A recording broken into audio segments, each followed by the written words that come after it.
লক্ষ্মীপুরের দালাল বাজারের সড়কের দুই পাশের অবৈধ স্থাপনা উচ্ছেদ অভিযান চলছে। আরো জানাতে যুক্ত হচ্ছেন সহকর্মী আব্বাস হোসেন। আব্বাস, কি পরিমাণ অবৈধ স্থাপনা এ পর্যন্ত উচ্ছেদ হয়েছে এবং অভিযান কোন পর্যায়ে আছে এখন?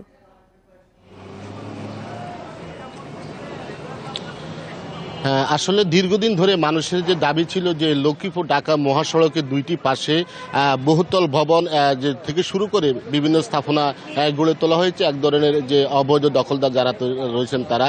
তবে আজকে সকাল 10টা থেকে লক্ষ্মীপুর জেলা প্রশাসনের উদ্যোগে আমরা দেখেছি যে উচ্ছেদ অভিযান চলছে। যদি আমি এখন আপনাকে একটু দেখাতে চাই, আমি এখন যেখানে আছি এটি লক্ষ্মীপুর যে দালাল বাজার উপশহর।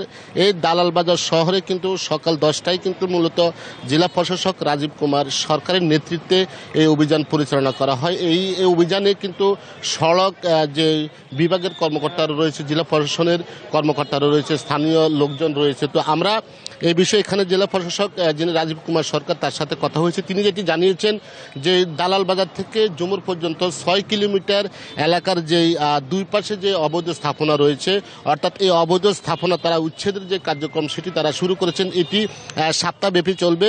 এর বাইরেও যে আরও অন্যান্য যে সব জায়গায় কিন্তু অবৈধ স্থাপনা রয়েছে সেগুলো তারা পর্যায়ক্রমে উচ্ছেদ করবেন, এমনটি জেলা প্রশাসক জানিয়েছেন। তবে প্রতি বছরে কিন্তু এই অভিযান শুরু হয়, অভিযান যেন শেষ পর্যন্ত থাকে এবং যারা এই উচ্ছেদ অভিযান করার পর যেন কেউ এইভাবে আবার অবৈধভাবে যেন যে বহুতল ভবন বা যে স্থাপনা তৈরি না করতে পারে, এমনটি এখানকার যে এলাকাবাসী সেটি তারা জানিয়েছেন। তবে আমরা যেটা দেখেছি প্রায় কয়েক হাজার যে স্থাপনা রয়েছে, অর্থাৎ দালাল বাজার থেকে শুরু করে যে জুমুর পর্যন্ত দুই পাশে, রাস্তার দুই পাশে এবং বিভিন্ন বাজারে সরকারি যে সম্পত্তি রয়েছে সেখানে তারা দখল করে তারা অবৈধ স্থাপনা তারা গড়ে তুলেছেন, সেখানে ব্যবসা বাণিজ্য করেছেন। গত 17 বছর ধরে কোনো ধরনের অভিযান হয়নি। এই অভিযান না হওয়ার কারণে মানুষ দিন দিন আরও বেপরোয়া হয়ে যাচ্ছেন, এমনটি এখানের যারা এলাকাবাসী রয়েছে তারা বলেছেন। তো তাদের দাবি যেন এটি যেন বাস্তবায়ন হয় এবং এটি যেন পরবর্তীতে যেন এইসব যেখান থেকে উচ্ছেদ করা হবে যেন সেখানে